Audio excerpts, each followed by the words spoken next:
Hey everyone, I'm David Teicher, Chief Content Officer at Brand Innovators, and we are backstage today at our first annual Retail and Commerce Summit, the first of many in the series, and I'm here with Lauren Severson from Harman, and we're going to talk about some fun topics in your world of shopper marketing, of retail, commerce, trends, challenges, all that stuff.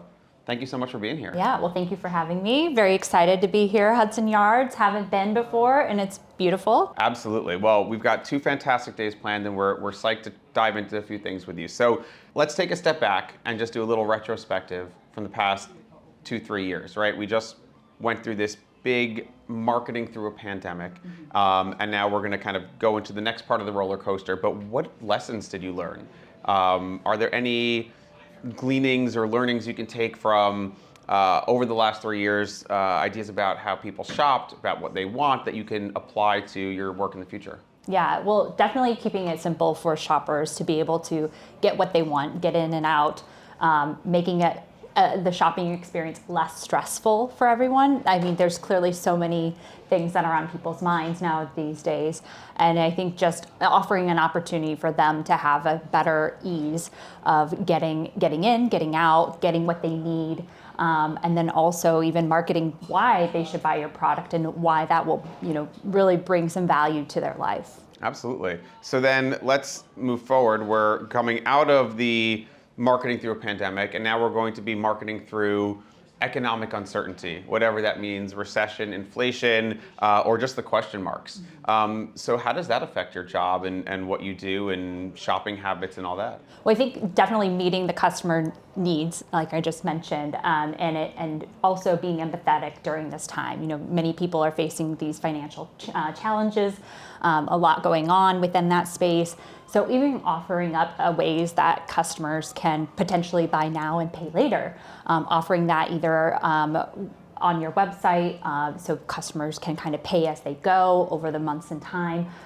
Just really offering some unique ways to really meet those customers' needs during this time. All right, I love it. So we've heard, right, ease, right, is one, right? Meet the needs is 2, and then, right, buy now, pay later, kind of be understanding of maybe the economic question marks that are facing everybody right now. So let's kind of continue to ride that conversation for a second and talk about other trends in retail. It's January of 2023. I mean, it feels like the longest month ever, but it is still January. And I'm curious, what's on the top of your mind, right, as you're planning for the year and thinking about just the broader retail category? Like, what trends are you looking at? So for me personally, it is social commerce. So been spending a lot of time in social media world, and been the last 10 years doing social media strategy specifically within the retail space.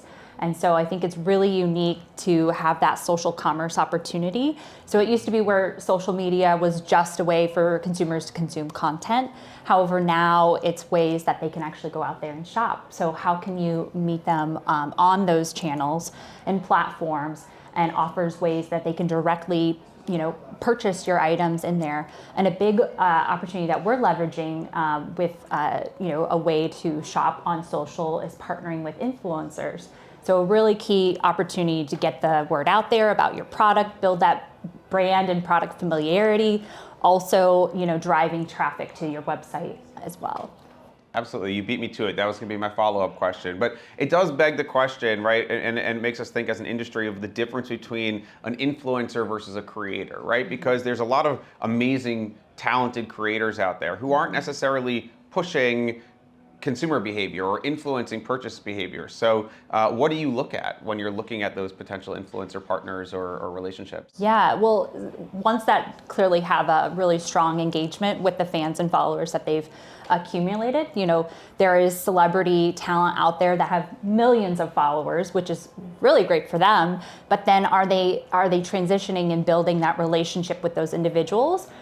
We've seen a big change within that, where we're actually leveraging more niche partners, ones who are more of the micro influencers. So they might not have 1 million followers, they might have 100,000 followers, but they have a really strong engaged audience, and they're able to bring them into their channel, almost on the daily, and provide key guidance on what they should be shopping for, all those key and latest trends from a shopping experience. So I think that's a really great opportunity in that space. Awesome. I love it. So let's wrap with one other topic. We don't often in our industry talk about challenges, right? But challenges are just, right, opportunities. I'm curious if there's anything on the top of your mind when it comes to what our industry, what challenges should we be focusing our collective attention on and addressing as an industry? Well, it's definitely being able to stay relevant, especially in this time. There's so much going on.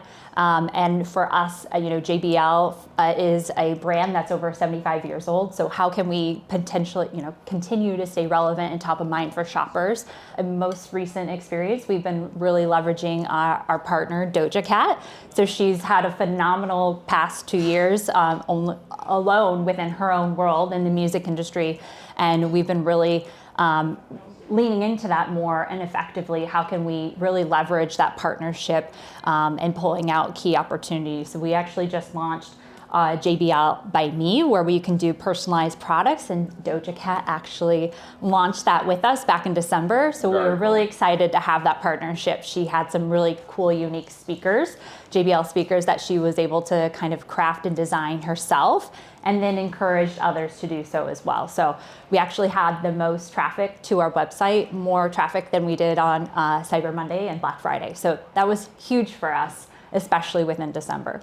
That's super impressive. And I mean, look, we talk a lot with our industry these days about cultural relevance. So if you can tap into somebody who is at the peak, at the forefront of pop culture, and leverage that relationship in a way to build the awareness and build the brand's relevance, it sounds like it was phenomenally successful. So thank you so much for being here. We really appreciate you having you join us today. And like I said, this is going to be the first of a whole big series around the future of retail and commerce, and we're thrilled to have you. Yeah, thanks, David. Of course. Bye, everyone.